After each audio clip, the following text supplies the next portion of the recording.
Yun, tapos na. Yan! Yung lintog na. Kita mo si chef. Pati paglalagay, Oh, ha? Ang tawag doon, Okay, may style ang paglalagay. may plating. May plating siya, oh. Style pa lang kaunti.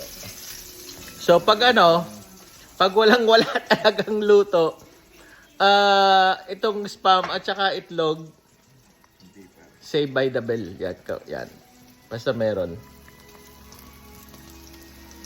Yun. So, gusto niyang i-tosta pa ng kaunti. Masarap naman nga yun.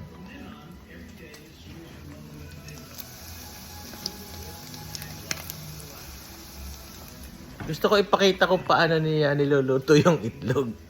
Kung paano niya ilagay doon sa kaldero, sa kawali. Okay.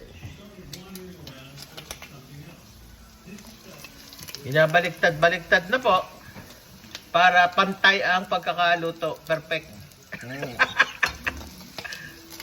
O yun. Oh. Yun. Yan. Okay na to. Okay na yan. Okay na daw yun. Okay na.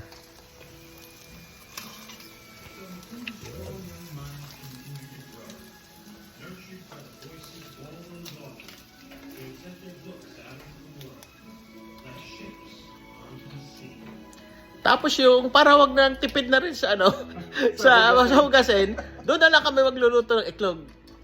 Oh. Wala apoy. Pinahina niya ang apoy.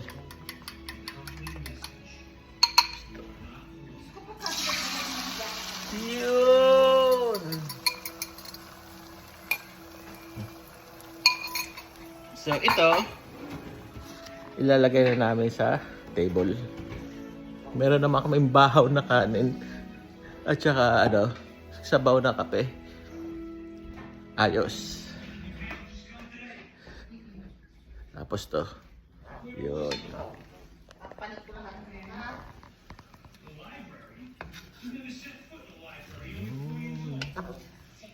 Ganda sa scrambled, medyo kinakasaw. Oh, yan kinakasaw na Para konti. hindi buo. Para hindi buo siya. Yun. Makikita nyo lang to sa 5-star hotel. Sa 5-star hotel daw.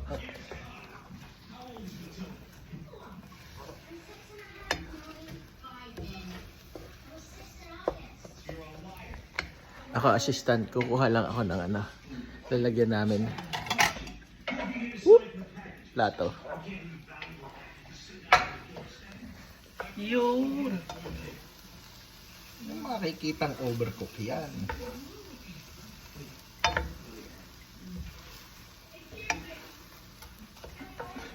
Hindi rin naman maganda yung overcook.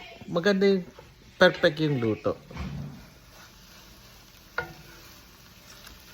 Kaya nga sa Royce na itlog na kanain natin. Oo. Hindi parang ganito yun. Oo, hindi siya yung Hindi tosta. hindi tosta. Hindi rin hilaw. Hindi hilaw. Tama-tama lang. Panalo na. Okay na to. Okay na daw yun. Kasi, naluluto pa rin siya, miski tapos na yung apoy. Kasi yung init niya, patuloy yun na niluluto yung itlog. Yun na, ito. Ayos na. Yun.